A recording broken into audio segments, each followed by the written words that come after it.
Got a video that's a little bit out of the norm here for my channel, but Megan has this 2012 MazdaSpeed 3, and pretty much ever since she got it, it had a little jingling sound in it that got worse, and every time it was in the garage, or every time I changed tires or did anything to it, I would check it, and I couldn't figure out what the noise was. I thought maybe it was a sway bar bushing or something like that. It just kept getting worse and worse, and then finally, while I was away this winter, it got really bad.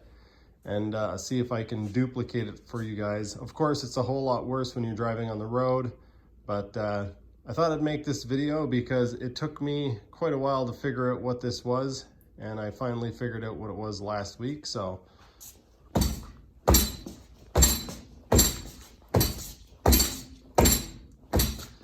now it seems like you would look under there and it would be very obvious what that noise was, because it's such a loud noise. It literally sounds like there's a loose U-bolt or something on the muffler that is just jiggling around. Basically, all the bushings are tight, all the sway bars are good, all the sway bar bushings rather, end links, all that stuff is good, all the bushings and the control arms, and the exhaust is tight. It has an aftermarket exhaust on it, and it's all on there very securely. So I'm gonna get in there, I'm gonna pull the wheel off. Also, yes, I forgot to mention, I noticed oil leaking from that shock. So that's an indication that there's something wrong. Let's get in there and see what we find.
I removed the shock and started searching for the jingling noise to try to verify that it was in the shock.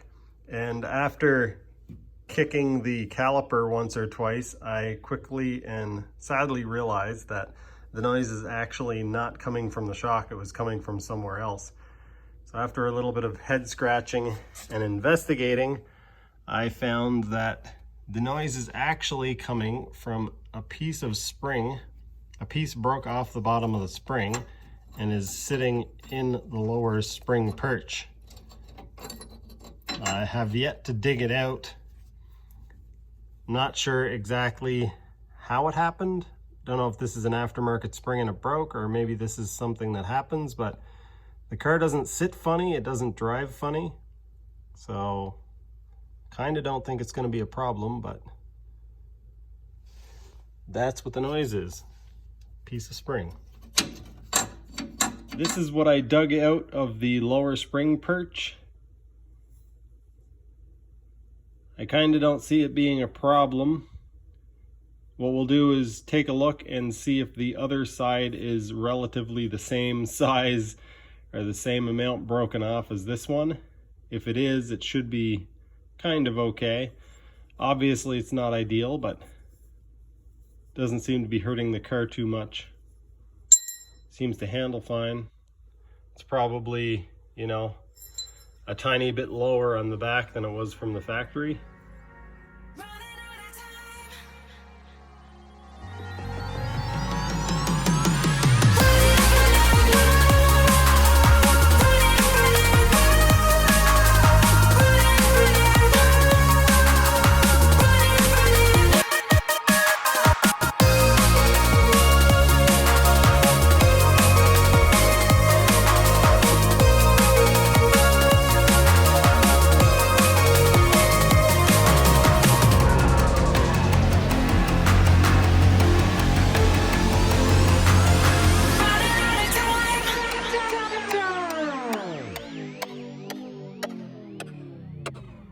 You know, when you break out this tool, things aren't going exactly to plan.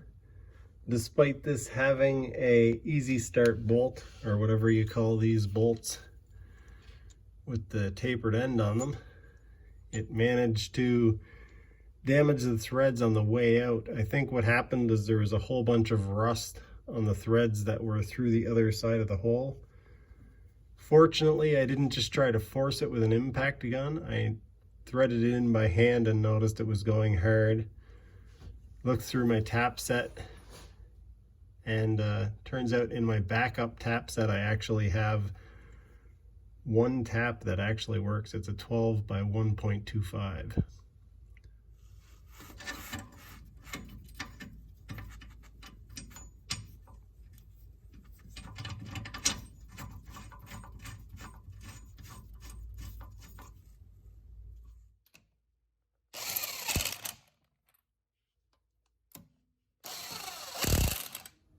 I've got the driver's side completely done, and I've now moved around to the passenger side. I'm not going to film all this, but I thought I would show you guys something to maybe make your life a little bit easier.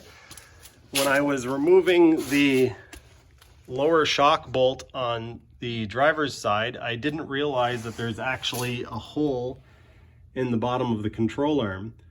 So you can actually get in there and spray some penetrating oil on that. When I was filming the other side, I made sure to film spraying penetrating oil on the threads up there so that when I pulled those nuts off, it wouldn't damage anything.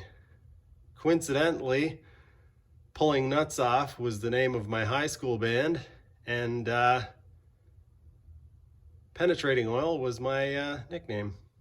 I figure while I'm in under this side, I would reach in and see if I could feel the spring, and sure enough, I can actually feel the broken piece of the spring, and I'm sure you guys can hear that. Probably can't get it out one-handed because I'm not really in a good position.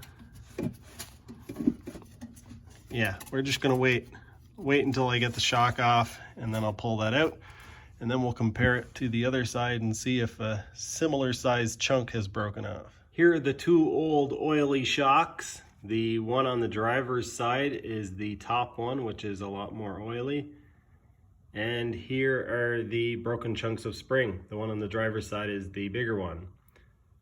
So I'm gonna put the car back together, give it a test drive, and see if we notice anything funny, but I kind of suspect that it's gonna work perfectly fine.